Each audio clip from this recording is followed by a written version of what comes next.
পাগল হইয়া পাগল ডাকে কোন পাগলে, পাগলার জীবন ধন্য হয়তো পাগলের পাইলে। পাগল হইয়া পাগল ডাকে কোন পাগলে, পাগলার জীবন ধন্য হয়তো পাগলের পাইলে। নিজে আল্লাহ ছিলেন পাগল সৃষ্টির মূলে,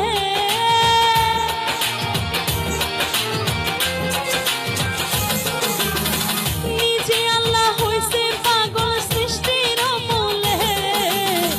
পাগলের জীবন ধন্য হয়তো পাগলা